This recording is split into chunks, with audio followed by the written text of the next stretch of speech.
Computer programming सीखने की इस सीरीज़ के 8th वीडियो में आज हम समझेंगे कि डेटा यानी कि नंबर्स और कैरेक्टर्स को कंप्यूटर में किस तरीके से रिप्रेजेंट एवं स्टोर किया जाता है। तो आज के इस वीडियो में सबसे पहले हम समझेंगे कि नंबर्स यानी कि इंटीजर्स को किस तरीके से कंप्यूटर में रिप्रेजेंट किया जाता है, और उसके बाद में हम जानेंगे कि नेगेटिव नंबर्स को किस तरीके से हम कंप्यूटर में रिप्रेजेंट कर सकते हैं, और उसके बाद में हम समझेंगे कि कैरेक्टर्स को किस तरीके से हम रिप्रेजेंट कर सकते हैं अपने कंप्यूटर में। और कैरेक्टर को रिप्रेजेंट करने के लिए हमारे पास दो तरीके होते हैं, पहला आस्काई कोड और दूसरा यूनिकोड। इन दोनों तरीकों की चर्चा करेंगे हम आज के इस वीडियो में। तो चलिए शुरुआत करते हैं आज के इस वीडियो की, और सबसे पहले देखते हैं आज के इस वीडियो का इंट्रोडक्शन। कंप्यूटर में डेटा को स्टोर और प्रोसेस करने के लिए उसे एक विशेष फॉर्मेट में रिप्रेजेंट करना पड़ता है। तो अगर हमारे पास कोई डेटा है और हमें उस डेटा को कंप्यूटर में स्टोर करना है या उस डेटा को कंप्यूटर द्वारा प्रोसेस कराना है, तो हमें क्या करना पड़ेगा, उस डेटा को एक विशेष फॉर्मेट में रिप्रेजेंट करना पड़ेगा। डेटा रिप्रेजेंटेशन का मतलब है कि हम नंबर्स और कैरेक्टर्स को कंप्यूटर की भाषा में कैसे व्यक्त करते हैं। तो डेटा रिप्रेजेंटेशन का मतलब क्या है? डेटा रिप्रेजेंटेशन का मतलब है कि हम किस तरीके से डेटा को कंप्यूटर की भाषा में रिप्रेजेंट या व्यक्त कर सकते हैं।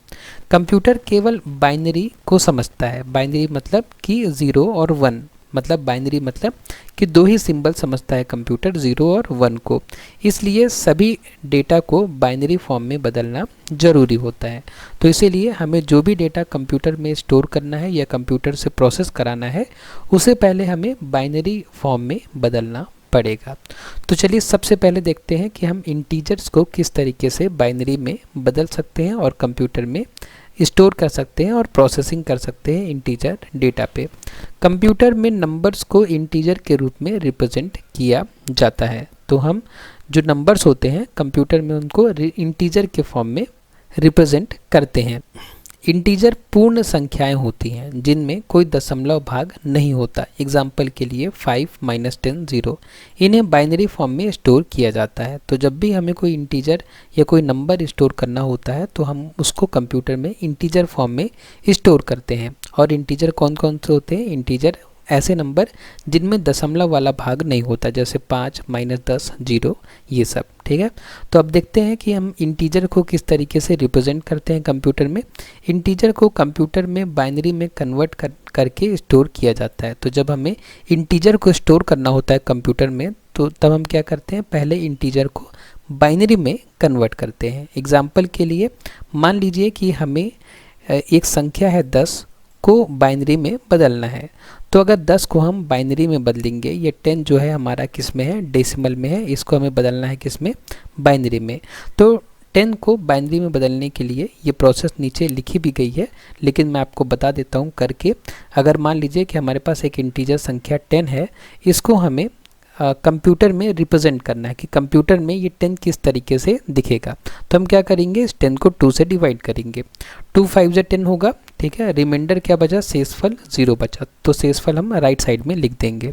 उसके बाद में हम फिर से डिवाइड करेंगे इसको, 5 को, जो भी हमारा क्वोशंट आया उसको फिर से डिवाइड करेंगे, और 2 × 2 = 4, 2 टाइम्स में जाएगा। रिमाइंडर क्या बचेगा, 1 बचेगा। रिमाइंडर मतलब शेषफल। जब हम 5 को 2 से भाग करेंगे तो जो भागफल आएगा वो 2 आएगा, और शेषफल जो है वो 1 आएगा। ठीक है, उसके बाद में हम 2 से फिर डिवाइड करेंगे। कब तक डिवाइड करेंगे, जब तक हमें 0 न मिल जाए, यहाँ पे, कहाँ पे, जहाँ पे हम भागफल लिख रहे हैं। उसके बाद फिर डिवाइड करेंगे तो 2 × 1 = 2 आएगा, और जो शेषफल आया वो क्या आ जाएगा, 0 आ जाएगा। उसके बाद अभी भी 1 बचा है हमारे पास, इसको फिर से हम 2 से डिवाइड करेंगे। तो अब 1 तो 2 से छोटा है, तो ये 0 टाइम्स में जाएगा।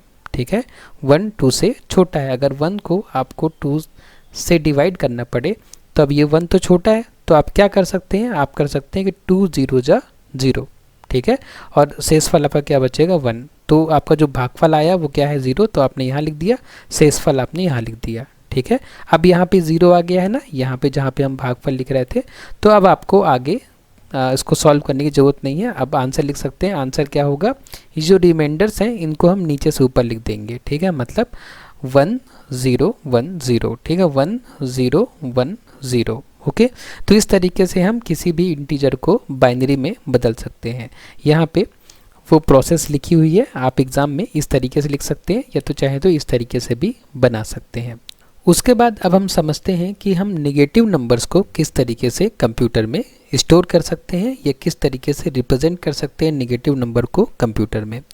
नकारात्मक संख्याओं को रिप्रेजेंट करने के लिए टूस कॉम्प्लीमेंट विधि का उपयोग होता है। तो अगर हमें कंप्यूटर में नेगेटिव नंबर स्टोर करना हो तो उसके लिए थोड़ा प्रोसेस अलग है। हमें टूस कॉम्प्लीमेंट फॉर्म का उपयोग करके हम नेगेटिव नंबर को स्टोर कर सकते हैं। जैसे कि अगर हमें कंप्यूटर में 5 स्टोर करना होता, ठीक है, पहले हम 5 को लेके चलते हैं। अगर हमें 5 को स्टोर करना होता तो 5 को स्टोर करना तो बहुत आसान है। तो सबसे पहले हम निकाल लेते हैं 5 का बाइनरी। 5 का बाइनरी कैलकुलेट करने के लिए हमें क्या करना पड़ेगा, हमें 5 को 2 से डिवाइड करना पड़ेगा। जब हम 5 को 2 से डिवाइड करेंगे तो 2 टाइम्स में जाएगा, रिमाइंडर हमारे पास 1 आएगा। फिर हम 2 से डिवाइड करेंगे तो 1 टाइम में जाएगा, रिमाइंडर 0 आएगा। और फिर हम 2 से डिवाइड करेंगे तो जो हमारा क्वोशिएंट होगा वो 0 आएगा, रिमाइंडर 1 आएगा, ठीक है। इस तरीके से हमें पता है कि 5 को हम रिप्रेजेंट कर सकते हैं 101 के फॉर्म में। लेकिन यहाँ पे बात हो रही है कि -5 को हम किस तरीके से कंप्यूटर में स्टोर करेंगे। तो अगर हमें -5 को स्टोर करना है तो हमें -5 को टूस कॉम्प्लीमेंट फॉर्म में स्टोर करना पड़ेगा, टूस कॉम्प्लीमेंट फॉर्म में। अब टूस कॉम्प्लीमेंट फॉर्म में स्टोर करने के लिए जो प्रोसेस है वो ये है, आप समझिए इस बात को डिटेल में थोड़ा। देखिए, अगर हमें -5 को स्टोर करना है तो हम क्या करेंगे, पहले हम देखेंगे कि 5 का बाइनरी क्या होता है। तो 5 का बाइनरी होता है 101, इसको हम 4 बिट में लिख लेते हैं, ठीक है। जनरली हम 4 बिट में, 8 बिट में, ठीक है, या 16 बिट में, 32 बिट में, 2 की पावर की बिट में लिखते हैं किसी भी बाइनरी नंबर को। तो मैंने इसको 4 बिट में लिख लिया। उसके बाद में हम क्या करेंगे, इस जो बाइनरी जो हमारे पास नंबर आया इसका हम लेंगे 1s कॉम्प्लीमेंट, ठीक है, 1s कॉम्प्लीमेंट लेंगे हम इस नंबर का। तो 1s कॉम्प्लीमेंट मतलब क्या होता है, 1s कॉम्प्लीमेंट मतलब होता है कि जितनी भी बिट्स हैं सारी बिट्स को हम इन्वर्ट कर देंगे। क्या कर देंगे, इन्वर्ट कर देंगे। इन्वर्ट करने के लिए जहाँ पे 1 है वहाँ पे 0 आ जाएगा, जहाँ पे 0 है वहाँ पे 1 आ जाएगा, और जहाँ पे 1 है वहाँ 0, जहाँ पे 0 है वहाँ पे 1, ठीक है। ये हो गया 1s कॉम्प्लीमेंट। अब हमें अगर 2s कॉम्प्लीमेंट निकालना है, 2s कॉम्प्लीमेंट निकालना है तो हमें क्या करना पड़ेगा, 1s कॉम्प्लीमेंट में 1 ऐड करना पड़ेगा, ठीक है। 1s कॉम्प्लीमेंट में जब हम 1 ऐड कर देंगे तो हमें क्या मिल जाएगा, 2s कॉम्प्लीमेंट। मतलब ये हो जाएगा 1 1 0 1, ठीक है। एडिशन समझ में आया। एडिशन में यहाँ करके दिखाता हूँ आपको साफ साफ, 0 1 1, ये 1 0 1 0 है, ठीक है। हमें इसमें करना है 1 ऐड, तो 1 हमें ऐड करना है, मतलब यहाँ पे सब क्या होगा, 0 होगा। तो 1 0 का 1, 1 0 का 1, 1 0 का 0 0 का 0 और 1 0 का 1, तो 1 0 1 1। तो ये है हमारा -5 2s कॉम्प्लीमेंट फॉर्म में। कंप्यूटर -5 को इस तरीके से रिप्रेजेंट करेगा, ठीक है। कंप्यूटर के लिए ये -5 है, ठीक है। अब कंप्यूटर को जब इससे वैल्यू निकालनी रहेगी, कंप्यूटर को अगर मान लीजिए कि हमने बोला कंप्यूटर को कि प्रिंट करो -5 को, तो कंप्यूटर कैसे इस बाइनरी को बदलेगा, किसमें, डेसिमल में, ठीक है। अब ये भी समझने वाली बात है, क्योंकि अगर आपने बाइनरी टू डेसिमल और डेसिमल टू बाइनरी कन्वर्जन पढ़ा है तो आपको पता है कि ये 5 है, इसको आपने बाइनरी में बदला और इस बाइनरी को आप वापस बदलेंगे डेसिमल में तो आपको 5 मिल जाएगा, ठीक है। अगर आपको नहीं पता कि हम किस तरीके से ये कन्वर्जन्स करते हैं तो आप अभी आई बटन पर क्लिक करके मेरे उस वीडियो को देख सकते हैं जिसमें मैंने ये कन्वर्जन्स को बहुत डिटेल में बताया है। उसके बाद में आपको ये सारी चीज़ें और आसानी से समझ में आ जाएंगी। लेकिन अगर मैं आपको शॉर्ट में बताऊं तो जैसे कि 5 को हमने पहले लिखा बाइनरी में, ठीक है। अगर हमें इस बाइनरी की वैल्यू पता करनी हो तो उसके लिए हमें क्या करना पड़ेगा, उसके लिए हमें जो हमने प्रोसेस की ना यहाँ पे डेसिमल से बाइनरी कन्वर्ट करने में, उसका उल्टा करना पड़ेगा।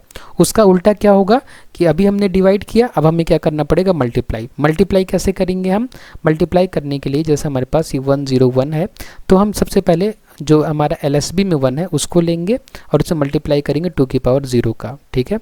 उसके बाद हम जो दूसरा डिजिट है उसको लेंगे, उसको 2 की पावर 1 से मल्टीप्लाई करेंगे और जो तीसरा जो बिट है उसको लेंगे, उसको 2 की पावर 3 से मल्टीप्लाई करेंगे, सॉरी 2 की पावर 2 से मल्टीप्लाई करेंगे, ठीक है। 2 है ये, 0 1 2। अगर आगे भी कोई बिट्स होते हैं तो हम 2 की पावर 3, 2 की पावर 4 ऐसे आगे बढ़ते जाते हैं इस तरफ में, ठीक है।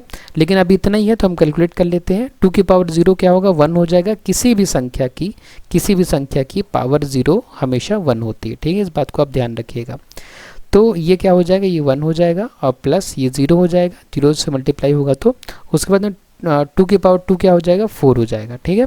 तो 4 + 1 क्या आ गया, 5 आ गया। मतलब इससे ये साबित हो गया कि जब हमने एक डेसिमल संख्या को बाइनरी में बदला, फिर हम जब बाइनरी को वापस डेसिमल में बदलेंगे तो हमें वही संख्या मिलेगी। लेकिन जब हम किसी नंबर को, किसी नेगेटिव नंबर को 2's कॉम्प्लीमेंट के फॉर्म में हम स्टोर कर रहे हैं, तो जो हमें ये बाइनरी संख्या मिल रही है ना, अगर इसको हम वापस डेसिमल में बदलेंगे तो हमें -5 नहीं मिलेगा, ठीक है। तब हमें -5 नहीं मिलेगा, क्योंकि इसको हम वापस अगर डेसिमल में बदले भी तो हमारे पास यहाँ पे ये है -5, ठीक है। हम क्या बोल रहे हैं कि -5 हमारा है क्या है, 1011, ठीक है। अगर मैं इसको डेसिमल में बदलूँ तो देखिए क्या आता है, 1 × 2 की पावर 0 प्लस 1 × 2 की पावर 1 प्लस 0 × 2 की पावर 2 प्लस 1 × 2 की पावर 3, ठीक है। कितना हो जाएगा, ये हो जाएगा 1 प्लस 2 प्लस 0 प्लस 8, ठीक है। 2 की पावर 3 मतलब 8, तो 8 2 10 11, ठीक है। ये तो 11 आ गया है ना, जबकि हम तो -5 को स्टोर किए थे ना। तो अब इस बात को आप ध्यान दीजिए कि अगर हमें 2's कॉम्प्लीमेंट में से डेसिमल वैल्यू निकालनी होती है तो हमें क्या करना होता है, हमें थोड़ा सा पेशेंस रखना होता है, ठीक है। अब पेशेंस रख के मैं इसको सॉल्व करता हूँ, ठीक है। मैं आपको बताता हूँ। देखिए -5 को हमने लिखा किसमें, 2's कॉम्प्लीमेंट में 1011। मान लीजिए कि आप कंप्यूटर को वापस इस बाइनरी नंबर से डेसिमल नंबर प्राप्त करना है, मतलब -5 प्राप्त करना है, ठीक है। तो पहली बात कि हमें वापस इसका 2's कॉम्प्लीमेंट लेना पड़ेगा, 2's कॉम्प्लीमेंट वापस लेना पड़ेगा, ठीक है, क्योंकि हमें डेसिमल वैल्यू चाहिए। तो 2's कॉम्प्लीमेंट लेने के लिए हमें क्या करना पड़ेगा, वही प्रोसेस है, पहले 1's कॉम्प्लीमेंट लेना पड़ेगा। तो 1's कॉम्प्लीमेंट मतलब सारी बिट्स को इन्वर्ट कर दो, 1 का 0, 1 का 0, 0 का 1 और 1 का 0, ठीक है। और उसके बाद हम क्या कर रहे थे, हम इसमें 1 ऐड कर दे रहे थे, ठीक है। हम 1 क्या कर रहे थे, ऐड कर दे रहे थे। तो 1 हम ऐड कर देंगे तो क्या आ जाएगा, ये 1 0 1 और शुरुआत में 0, तो ये क्या आ गया, ये आ गया हमारा 5, ठीक है। लेकिन हमने बात करी थी -5 की, तो माइनस साइन हमें मिलेगा कहाँ से, ये जो हमारा -5 लिखा था ना, इसमें जो पहली बिट होती है ये साइन बिट होती है, ठीक है। तो ये साइन बिट हमें बता रही है कि जो नंबर स्टोर्ड था वो निगेटिव था, ठीक है। जैसे हम इस रिप्रेजेंटेशन देखें, यहाँ पे देखें तो पहली जो बिट है वो क्या है, 0 है। 0 से हमें समझ में आ रहा है कि ये नंबर पॉजिटिव है, ठीक है। ये है हमारा +5 और ये है हमारा -5, ठीक है। तो हम क्या कर सकते हैं, अगर हमें किसी भी संख्या को, किसी भी इंटीजर को निगेटिव फॉर्म में स्टोर करना हो, जैसे -5 -10, तो पहले हमें क्या करना पड़ेगा, उस संख्या का 2's कॉम्प्लीमेंट निकालना पड़ेगा। 2's कॉम्प्लीमेंट कंप्यूटर में स्टोर्ड रहेगा। अब अगर कंप्यूटर को इस 2's कॉम्प्लीमेंट में से वापस डेसिमल वैल्यू कन्वर्ट करनी है, मतलब इसको वापस डेसिमल में कन्वर्ट करना है, तो कंप्यूटर क्या करेगा, इसका फिर से 2's कॉम्प्लीमेंट लेगा और 2's कॉम्प्लीमेंट लेने के बाद इसको मैग्नीट्यूड मिल जाएगा, और मैग्नीट्यूड यहाँ से मिल गया और साइन कहाँ से मिल जाएगा, यहाँ से मिल जाएगा। ये जो हमारी MSB होती है ये साइन बताती है, ठीक है। तो इस तरीके से ये सारी प्रोसेस होती है, ठीक है। आई होप कि समझ में आया होगा। थोड़ा सा वीडियो बड़ा हो जाएगा इसकी वजह से, लेकिन अगर आप लोग को समझ में आया है तो फिर कोई बात नहीं, ठीक है। तो चलिए, ये हो गया हमारा कि हमने इंटीजर को रिप्रेजेंट कर लिया और नेगेटिव नंबर को रिप्रेजेंट कर लिया, ठीक है। अगर कोई डाउट इसमें फिर भी हो तो आप मुझे ज़रूर बताइएगा। मैं कोशिश करूँगा कि एक बार आपको नेगेटिव नंबर स्टोर करने के लिए अलग से वीडियो बना दूंगा, ठीक है। अब हम समझते हैं कि हम कंप्यूटर में कैरेक्टर्स को किस तरीके से रिप्रेजेंट कर सकते हैं। कैरेक्टर्स जैसे कि कैपिटल A, स्मॉल b या हैश को कंप्यूटर में आस्काई या यूनिकोड का उपयोग करके स्टोर किया जाता है, ठीक है। तो हम जो कैरेक्टर्स होते हैं उनको आस्काई या यूनिकोड का इस्तेमाल करके हम स्टोर करते हैं, ठीक है। तो आस्काई का फुल फॉर्म क्या होता है, आस्काई का फुल फॉर्म होता है American standard code for information interchange, ठीक है। आप इसको याद कर लीजिएगा। हो सकता है कि आपके ऑब्जेक्टिव में ये क्वेश्चन पूछा जाए कि आस्काई का फुल फॉर्म क्या होता है, ठीक है। तो याद होना चाहिए हमको। तो सबसे पहले हम समझते हैं कि आस्काई का उपयोग करके, आस्काई कोड का उपयोग करके हम कैरेक्टर्स को किस तरीके से स्टोर कर सकते हैं। तो आस्काई में प्रत्येक कैरेक्टर को एक यूनिक नंबर असाइन किया जाता है, ठीक है। तो आस्काई कोड में जितने भी कैरेक्टर्स हमारे इंग्लिश के अल्फ़ाबेट प्लस कुछ स्पेशल सिंबल्स, सबको एक unique number, unique integer number assign किया जाता है।